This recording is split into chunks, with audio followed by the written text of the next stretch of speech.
तो सद्गुरु कौन होते हैं? ये सद्गुरु परमात्मा से जोड़ने वाले होते हैं। तो वो कैसे जोड़ देते हैं कि फिर मनुष्य का जो है आवागमन का चक्र छूट जाता है और सद्गुरु हमें क्या करते हैं, इन जाप से, इन ताप से सबसे छुटकारा दिला देता है।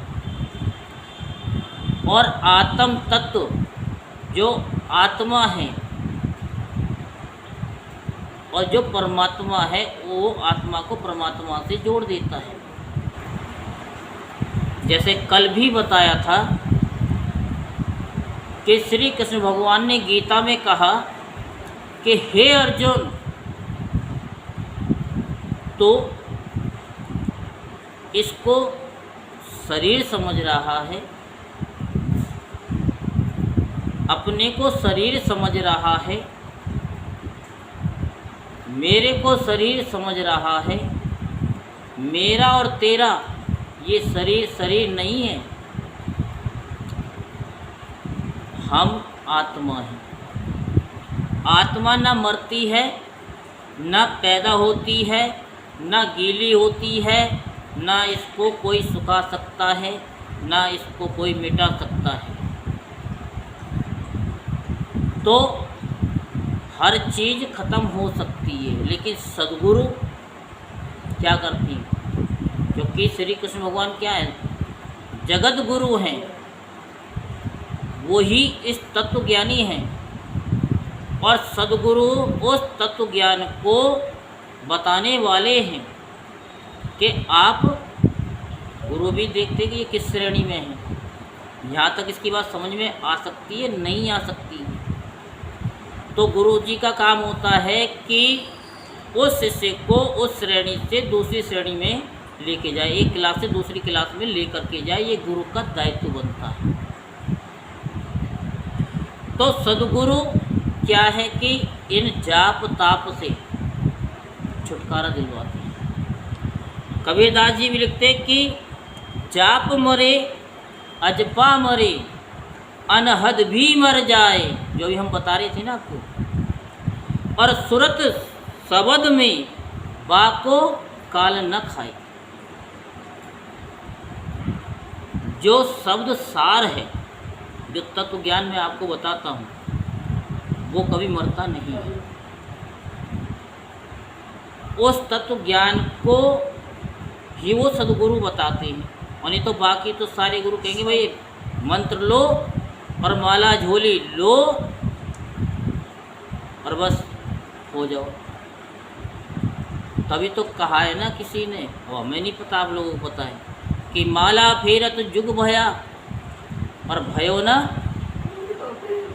है मन को फेर। और आगे चलो कोई बात नहीं, आप ज्ञानी जानी, हमें नहीं आता, चलो समझ गए ना, बस आपकी समझ में ही आना चाहिए।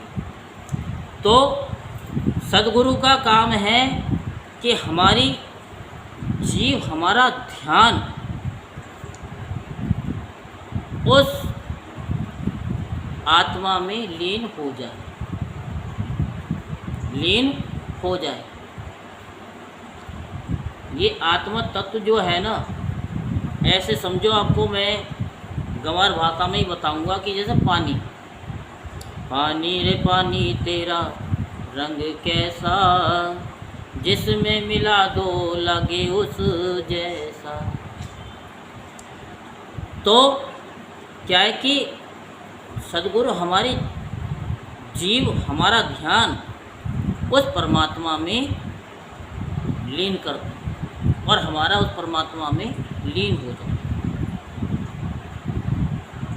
उसको जन्म मरण का रोग लग नहीं सकता, फिर जीवन मरण का रोग नहीं लगेगा, फिर वो आएगा नहीं और जाएगा नहीं, और उसको काल भी नहीं खा सकता। तो उस गुरु की शरण में जाना चाहिए, जो हम बता रहे किस गुरु की शरण में जाना चाहिए। धीरे धीरे स्टेप बाय स्टेप बदलते जाओ, लेकिन शब्द का गुरु के प्रति नहीं भाव रखें कि हमारे तो, लेकिन वो गुरु जी दत्तात्रेय जी के 24 गुरु जी थे, आपको पता है ना। वो तो कहते हैं हमारे तो एक गुरु जी, हम दूसरे बना सकते हैं कि नहीं बना सकते?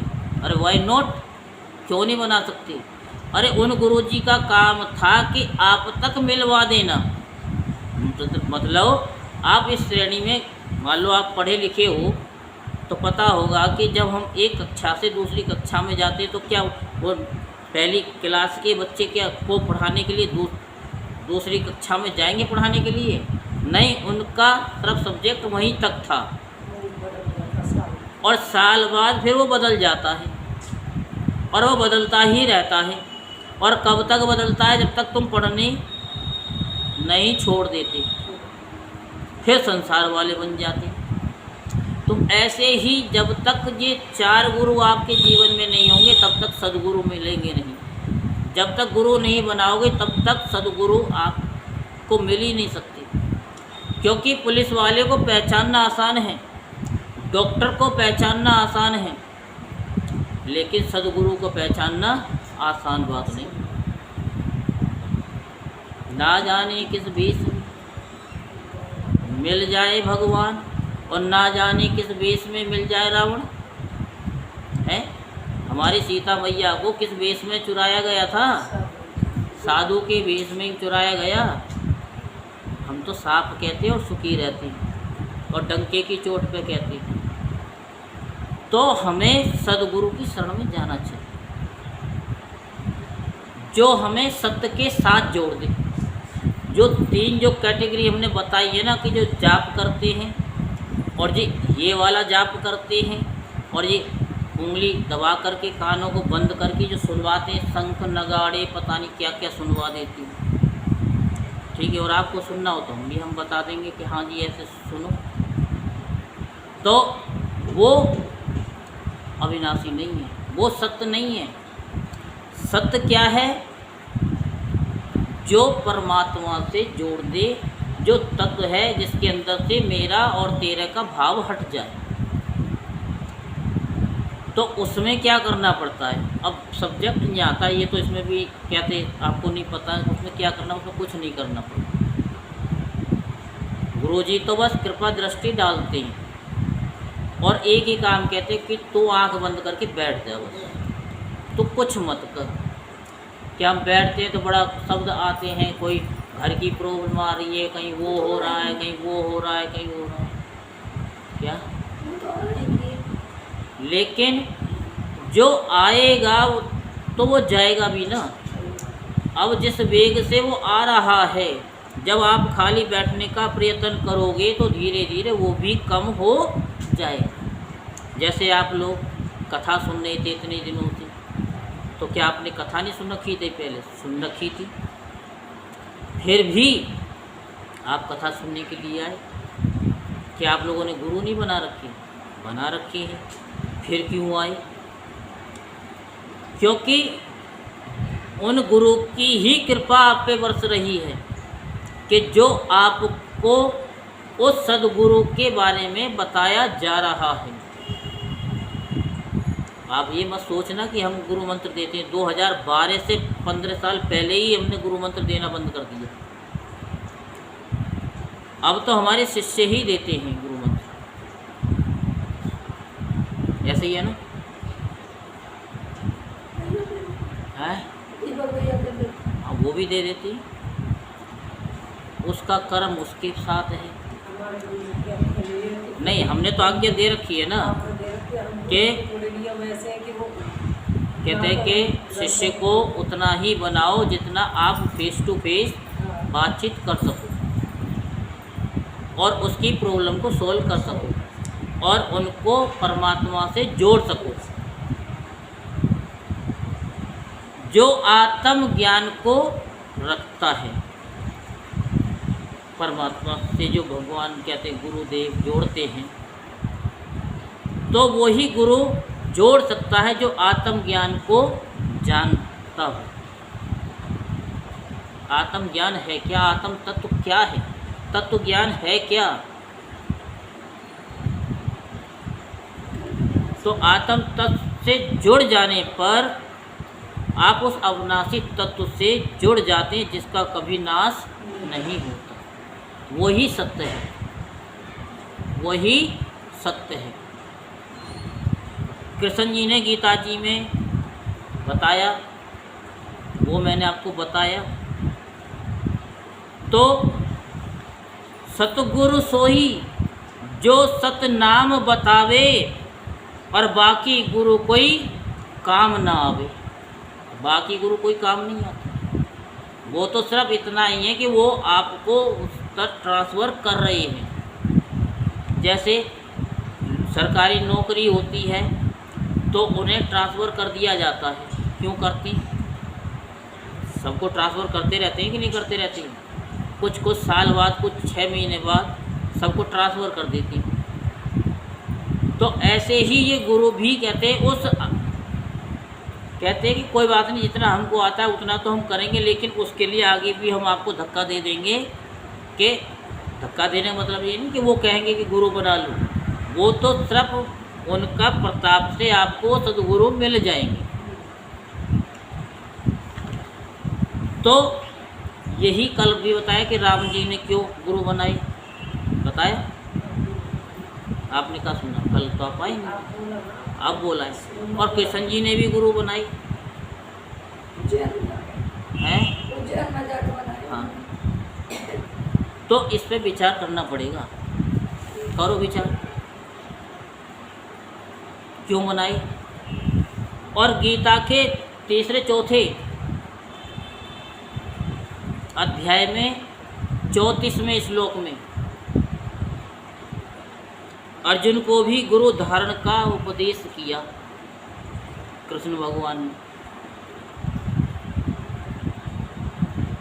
क्योंकि बिना गुरु के गति नहीं है। गुरु बिन माला फेरते, गुरु बिन देते दान, पर गुरु बिन दोनों निष्फल हैं, चाहे पूछो वेद पुराण। बात समझ में आ गई? नहीं, गुरु के बिना ज्ञान नहीं होता।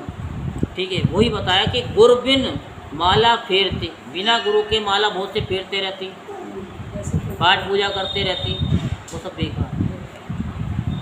और गुरु बिन देते दान, बिना गुरु धारण किए अगर वो दान भी दे रहे तो वो दान नहीं लगता है। और गुरु बिन दोनों निष्फल हैं, चाहे पूछो वेद पुराण। तो गुरु के बिना किसी को ज्ञान नहीं होता, और अगर हुआ भी है तो मन मुखी ज्ञान है, अपने आप को खुश करने वाला ज्ञान है, असली ज्ञान नहीं है। तत्व का वो ज्ञान है ही नहीं। वो है क्या? वो अधूरा ज्ञान है।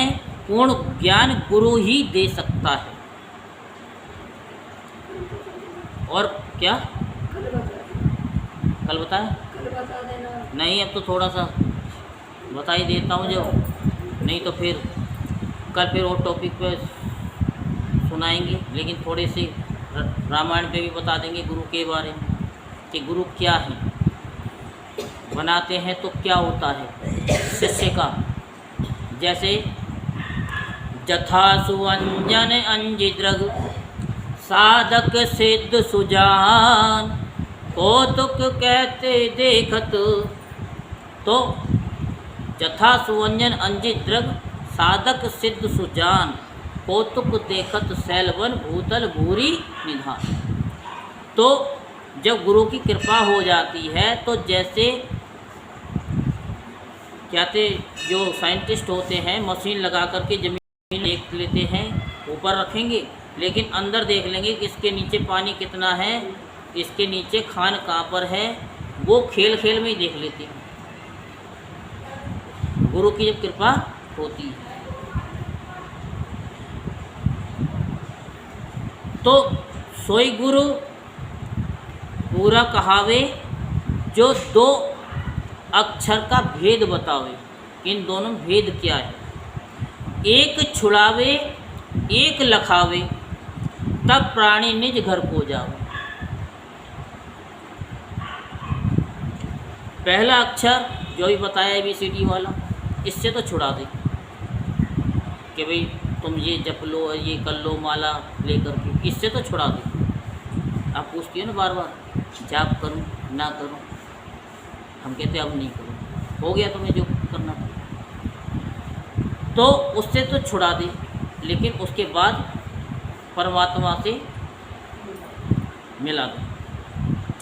जब आत्म तत्व का ज्ञान करा दे तब वो प्राणी सच्चे घर को जा सकता है।